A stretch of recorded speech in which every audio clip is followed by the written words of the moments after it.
Inilah kisah sengsara Tuhan kita Yesus Kristus menurut Matius.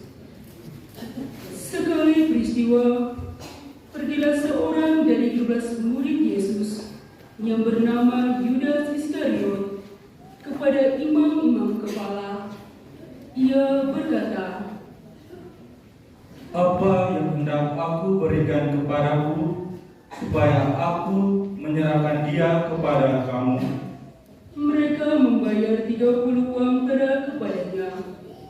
Mulai saat itu, Yudas mencari kesempatan yang baik untuk menyalahkan Yesus. Pada hari pertama, dari hari roti tidak beragi, datanglah murid-murid Yesus kepadanya dan berkata, "Di manakah engkau kehendaki kami mempersiapkan perjamuan Paskah bagimu?" Jawab Yesus, "Pergilah ke kota kepada si anak dan katakan kepadanya, beginilah pesan Guru, waktuku hampir tiba. Di dalam rumahmu lah aku akan merayakan Paskah bersama-sama dengan murid-muridku." Lalu murid-muridnya melakukan seperti apa yang ditugaskan Yesus kepada mereka dan mempersiapkan Paskah. Setelah hari malam, Yesus duduk makan bersama-sama dengan 12 murid itu. Ketika mereka sedang makan, Ia berkata, "Sesungguhnya aku berkata kepadamu, salah seorang di antara kamu akan menyerahkan aku." Lalu dengan hati yang sangat sedih, berkatalah mereka seorang demi seorang kepadanya, "Bukan aku, ya Tuhan." Yesus menjawab, "Dia yang bersama-sama dengan aku mencelupkan tangannya ke dalam mangkuk ini, dialah yang akan menyerahkan aku. Putra manusia memang akan pergi sesuai yang ada tertulis tentang dia. Akan tetapi, celakalah orang yang olehnya Putra manusia itu diserahkan. Lebih baik bagi orang itu sekiranya ia tidak dilahirkan." Yudas yang hendak menyerahkan Yesus itu berkata, "Bukan aku, ya Rabi." Kata Yesus kepadanya, "Engkau telah mengatakannya." ketika mereka sedang makan, Yesus mengambil roti, memberkati dan memecah-mecahnya, lalu memberikannya kepada murid-muridnya, seraya berkata, "Terimalah dan makanlah, inilah tubuhku." Sesudah itu, Ia mengambil piala, mengucap syukur, lalu memberikannya kepada mereka, seraya berkata, "Minumlah kamu semua dari piala ini, sebab inilah darahku, darah perjanjian yang ditumpahkan bagi banyak orang untuk pengampunan dosa-dosa. Akan tetapi, aku berkata kepadamu, mulai sekarang aku tidak akan minum lagi hasil pokok anggur ini sampai pada hari aku meminumnya, yaitu yang baru bersama-sama dengan kamu dalam kerajaan Bapa-Ku." Sesudah menyanyikan lagu pujian, pergilah Yesus dan murid-muridnya ke Bukit Zaitun. Lalu berkatalah Yesus kepada mereka, "Malam ini kamu semua akan terguncang imanmu karena aku. Sebab ada tertulis, aku akan membunuh gembala dan kawanan domba akan tercerai-berai. Akan tetapi, sesudah aku bangkit, aku akan mendahului kamu ke Galilea." Petrus menjawabnya, "Biarpun mereka semua terguncang imannya karena Engkau, aku sekali-kali tidak." Yesus berkata kepadanya,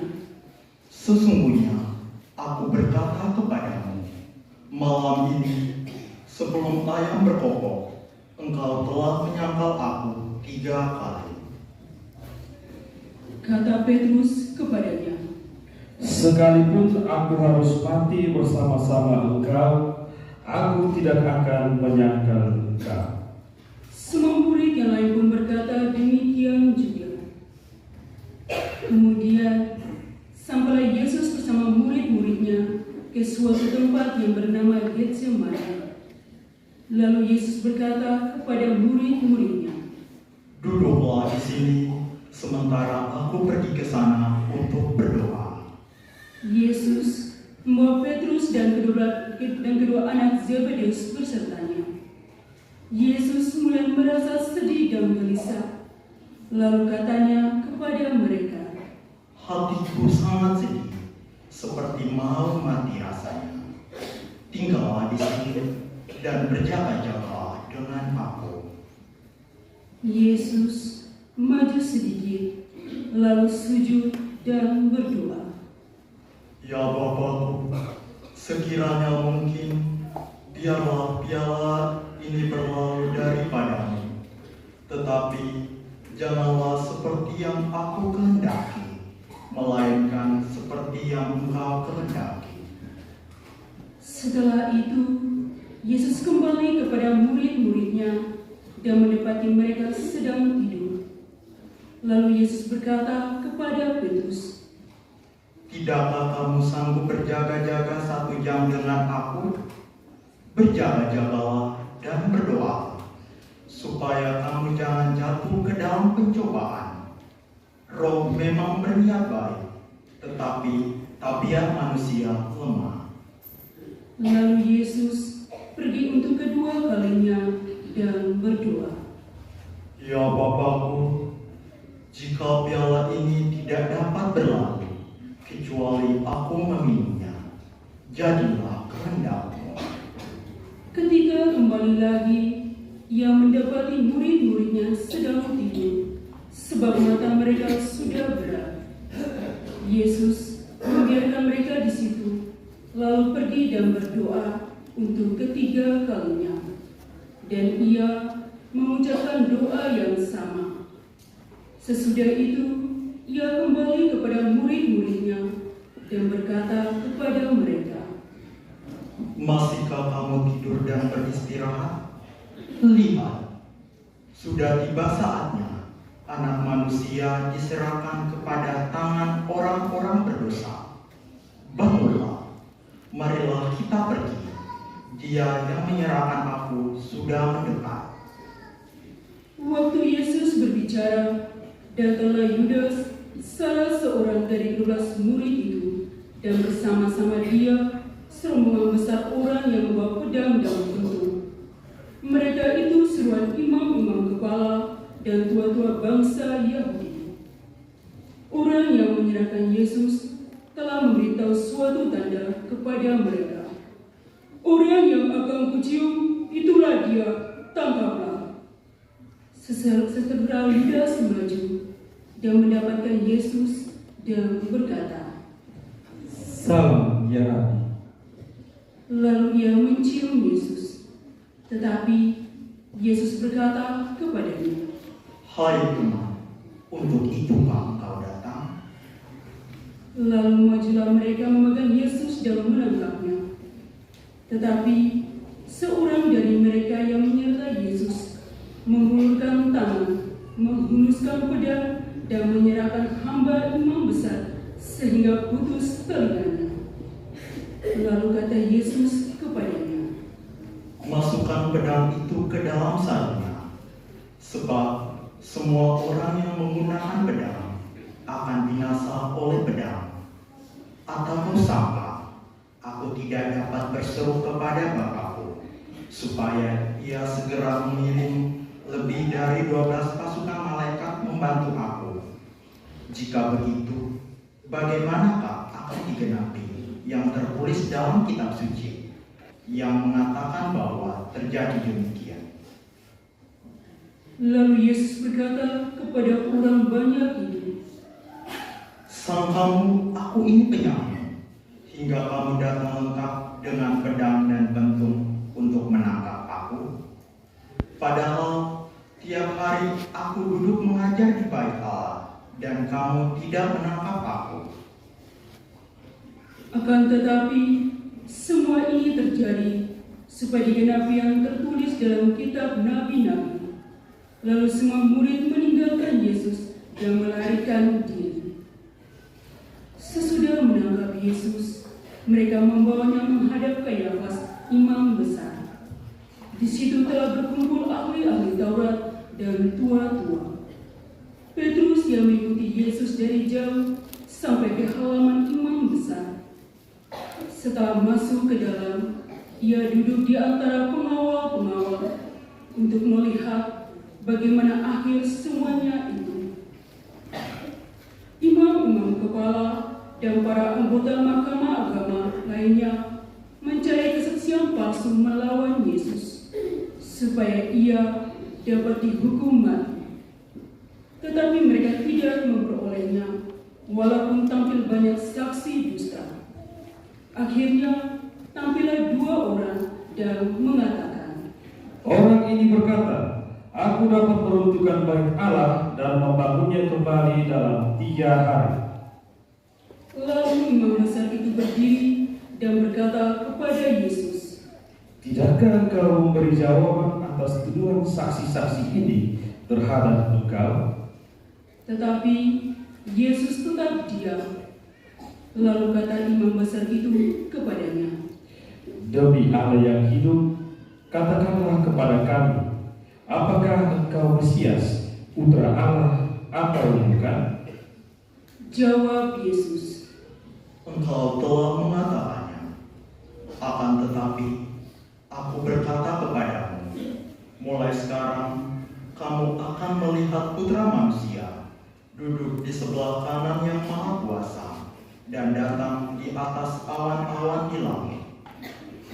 imam besar itu menggoyahkan pakaiannya sendiri dan berkata, Ia menghujat Allah. Untuk apa kita perlu saksi lagi? Sekarang telah kamu dengar hujatannya. Bagaimana pendapat kamu? Mereka menjawab, Ia harus dihukum mati. lalu mereka meludahi wajah Yesus dan meninjunya. Orang-orang lain memukul dia dan berkata, Cobalah katakan kepada kami, hai Mesias, siapakah yang memukul engkau? Sementara itu, Petrus duduk di luar di halaman. Lalu datanglah seorang hamba perempuan kepadanya dan berkata, Engkau juga selalu bersama-sama dengan Yesus, orang Galilea itu. tetapi Petrus menyangkal di depan semua orang. Katanya, Aku tidak tahu apa yang engkau maksud. ketika Petrus pergi ke pintu gerbang, seorang hamba perempuan lain melihat dia dan berkata kepada orang-orang yang ada di situ, Orang ini bersama-sama dengan Yesus, orang Nazaret itu. Petrus menyangkal lagi dengan bersumpah. Aku tidak kenal orang itu. Tidak lama kemudian, orang-orang yang ada di situ datang kepada Petrus dan berkata, Pasti engkau juga salah seorang dari mereka. Itu jelas dari bahasa. lalu mendadak Petrus mengutuk dan bersumpah, Aku tidak kenal orang itu. pada saat itu berkukuklah ayam. Maka teringatlah Petrus akan apa yang dikatakan Yesus kepadanya. Sebelum ayam berkokok, engkau telah menyangkal aku 3 kali. Lalu ia pergi keluar dan menangis dengan sedih. Ketika hari mulai siang, semua imam kepala dan tua-tua bangsa Yahudi berkumpul dan membuat rencana untuk membunuh Yesus. Mereka membelenggu dia, lalu membawanya dan menyerahkannya kepada Pilatus, gubernur negeri itu. Pada waktu Yudas yang menyerahkan Yesus melihat bahwa Yesus telah dijatuhi hukuman mati, menyesallah ia. Lalu ia mengembalikan uang yang 30 perak itu kepada imam-imam kepala dan tua-tua sambil berkata, Aku telah berdosa karena menyerahkan darah orang yang tak bersalah. Tetapi jawab mereka, Apa urusan kami dengan itu? Itu urusanmu sendiri. Yudas melemparkan uang perak itu ke dalam bait suci, lalu pergi dari situ dan menggantung diri. Imam-imam kepala mengambil uang perak itu dan berkata, Tidak diperbolehkan memasukkan uang ini ke dalam peti persembahan, sebab ini uang darah. Sesudah berunding, mereka membeli dengan uang itu tanah yang disebut tanah tukang riuh untuk dijadikan tempat berkuburan orang asing. Itulah sebabnya sampai hari ini tanah itu disebut tanah darah. Dengan demikian digenapi firman yang disampaikan oleh Nabi Yeremia. Mereka yang menerima 30 uang perak, yaitu harga yang ditetapkan untuk seorang menurut penilaian yang berlaku di antara orang Israel, dan mereka memberikan uang itu untuk tanah tukang riuh, seperti yang dipesankan Tuhan kepadaku. Lalu Yesus dihadapkan kepada gubernur. Gubernur itu bertanya kepadanya, Benarkah engkau raja orang Yahudi? Jawab Yesus, Engkau sendiri yang mengatakannya. tetapi atas tuduhan yang diajukan imam-imam kepala dan tua-tua terhadap dirinya, Yesus tidak memberi jawaban apapun. Lalu kata Pilatus kepadanya, Tidakkah engkau dengar betapa banyaknya tuduhan dan saksi-saksi ini terhadap engkau? Tetapi Yesus tidak menjawab sepatah kata pun, sehingga gubernur itu sangat heran. Telah menjadi kebiasaan bagi gubernur untuk membebaskan satu orang hukuman pada tiap hari raya itu atas pilihan orang banyak. Pada waktu itu ada dalam penjara seorang yang terkenal kejahatannya bernama Barabas. Karena mereka sudah berkumpul di situ, Pilatus bertanya kepada mereka, Siapa yang kamu kehendaki aku bebaskan bagimu? Barabas atau Yesus yang disebut Kristus? Pilatus sebenarnya tahu bahwa mereka telah menyerahkan Yesus karena dengki. Ketika Pilatus sedang duduk di kursi pengadilan, istrinya mengirim pesan kepadanya, Jangan engkau mencampuri perkara orang benar itu, sebab dalam mimpi tadi malam aku sangat menderita karena dia. Tetapi oleh hasutan imam-imam kepala dan kaum tua-tua, orang banyak bertekad untuk meminta supaya Barabas dibebaskan dan Yesus dihukum mati. Gubernur itu bertanya kepada mereka, Siapa di antara kedua orang itu yang kamu kehendaki kubebaskan bagimu? Kata mereka, kata Pilatus kepada mereka, Kalau begitu, apakah yang harus kuperbuat dengan Yesus yang disebut Kristus? Mereka semua berseru, Dia harus disalibkan. kata Pilatus. Tetapi kejahatan apakah yang telah dilakukannya? Namun mereka berteriak semakin keras, Dia harus disalibkan. ketika Pilatus melihat bahwa segala usaha akan sia-sia, malah sudah mulai timbul kekacauan, ia mengambil air dan membasuhkan tangannya di hadapan orang banyak, seraya berkata, Aku tidak bersalah terhadap darah orang ini. Itu urusan kamu sendiri. Seluruh rakyat itu menjawab, Biarlah darahnya ditangguhkan atas kami dan atas anak-anak kami. Lalu Pilatus membebaskan Barabas bagi mereka. tetapi Yesus dicambuknya, lalu diserahkannya untuk disalibkan. Kemudian serdadu-serdadu gubernur membawa Yesus ke istana gubernur, lalu memanggil seluruh pasukan berkumpul di sekeliling Yesus. Mereka menanggalkan pakaian Yesus dan mengenakan mantel ungu kepadanya. Mereka menganyam sebuah mahkota duri dan menaruhnya di atas kepala Yesus, lalu memberikan sebatang bulu di tangan kanannya. Kemudian mereka berlutut di hadapannya dan menggolok-golok dia. Salam, hai Raja orang Yahudi. Mereka meludahinya, lalu mengambil bulu itu dan memukulkannya ke kepala Yesus. Sesudah menggolok-golok dia, mereka menanggalkan mantel yang dipakainya itu dan mengenakan kembali pakaiannya kepadanya. Kemudian mereka membawa dia keluar untuk disalibkan.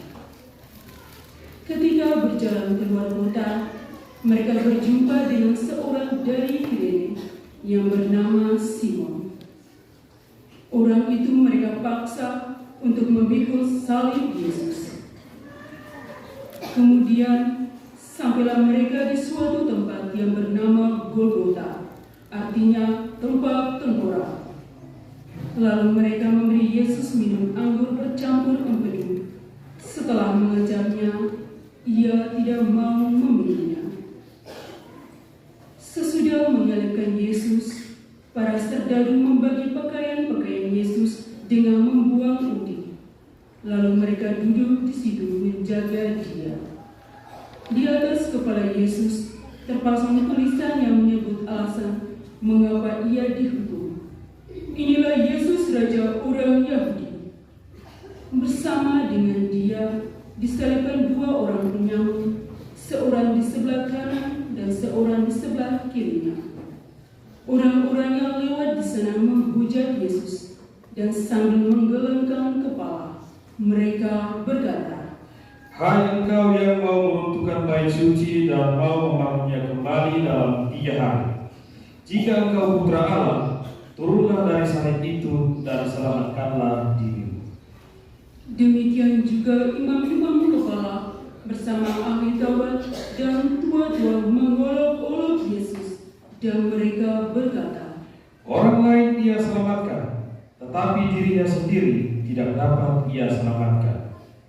Jika dia Raja Israel, baiklah ia turun dari salib itu, maka kami akan percaya kepadanya. Ia mempercayakan dirinya kepada Allah. Biarlah Allah menyelamatkan dia sekarang, jika Allah berkenan kepadanya. Karena ia telah berkata, Aku putra Allah.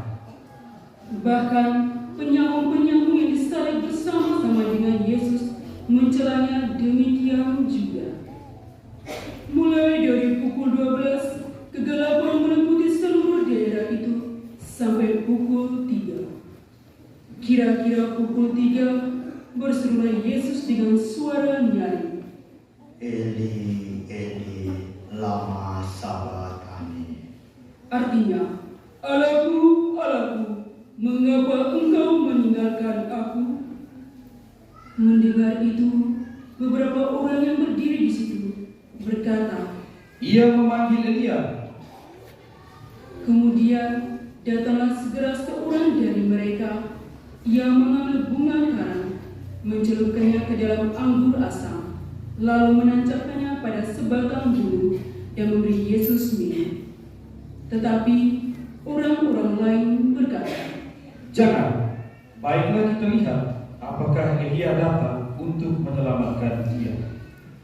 Yesus berseru pula dengan suara nyaring, lalu menyerahkan nyawanya. Semua umat berlutut. Lihatlah, tirai bait suci tergoyang menjadi 2 dari atas sampai ke bawah. Terjadilah gempa bumi dan bukit-bukit batu terbelah.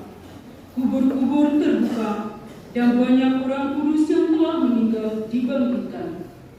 Sesudah kebangkitan Yesus, mereka keluar dari kubur, lalu masuk ke kota Kudus dan menampakkan diri kepada banyak orang. Ketika melihat gempa bumi dan apa yang telah terjadi, kepala pasukan dan prajurit-prajurit yang menjaga Yesus menjadi sangat takut, lalu berkata, "Sungguh, orang ini putra Allah." Ada juga di situ banyak perempuan yang melihat dari jauh, yaitu perempuan-perempuan yang mengikuti Yesus dari Galilea untuk melayani Dia. Di antara mereka terdapat Maria Magdalena, Maria ibu Yakobus dan Yusuf, dan ibu anak-anak Zebedeus. Menjelang malam, datanglah seorang kaya, orang Arimatea, yang bernama Yusuf, yang telah menjadi murid Yesus juga. Ia pergi menghadap Pilatus dan meminta jenazah Yesus. Pilatus memerintahkan supaya jenazah Yesus diserahkan kepadanya. Yusuf mengambil jenazah itu, mengafaninya dengan kain lena putih bersih, lalu membaringkannya di dalam kubur yang baru digalinya di dalam bukit batu. Sesudah memulihkan sebuah batu besar ke pintu kubur itu, ia pun pergi. Tetapi Maria Magdalena dan Maria yang lain tinggal di situ, duduk di depan kubur itu. Keesokan harinya, yaitu sesudah hari persiapan, datanglah imam-imam kepala dan orang-orang Farisi bersama menghadap Pilatus. Kata mereka kepada Pilatus, "Tuhan, kami ingat bahwa si penyesat itu sewaktu hidupnya berkata, 'Sesudah 3 hari aku akan bangkit.' Karena itu, perintahkanlah untuk menjaga kubur itu sampai hari yang ketiga. Jika tidak, murid-muridnya mungkin datang mencuri dia, lalu mengatakan kepada rakyat, 'Ia telah bangkit dari antara orang mati.' Sehingga penyesalan yang terakhir akan lebih buruk akibatnya daripada yang pertama." kata Pilatus kepada mereka, Ini penjaga-penjaga bagimu. Pergi dan jagalah kubur itu sebaik-baiknya.